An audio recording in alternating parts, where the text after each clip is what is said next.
မိမိရဲ့လုပ်ငန်းမှာ story မတိကျဘူးလား shortage ဖြစ်နေပြီလားမင်္ဂလာပါရှင် ERP knowledge မှာကြိုဆိုပါရစေဒီနေ့မှာတော့ inventory management problem တွေအကြောင်းပြောပြပေးမှာပေါ့နော် okay အဲ့ဒါဆိုရင်စက်ကြည့်လိုက်ကြရအောင်ပါရှင်ဒီမှာဆိုရင် manual system နဲ့ manual system ကဒါဟိုးရင်ကလေးကအသုံးပြုလာတဲ့ဟာပေါ့နော်ဒီ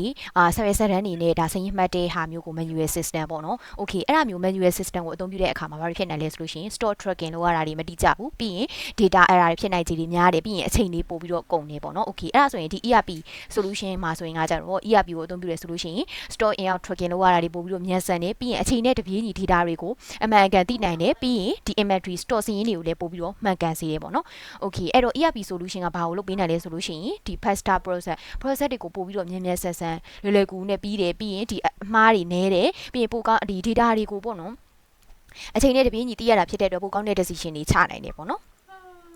နောက်ထပ်လည်းဒီ ERP နဲ့ပတ်သက်တဲ့ knowledge တွေကိုထပ်ပြီးတော့သိချင်တယ်ဆိုလို့ရှိရင်တော့ ERP knowledge hub ကို like and follow လေးလုပ်ပေးထားကြပါအောင်ရှင်အားလုံးကိုကျေးဇူးတင်ပါတယ်ရှင်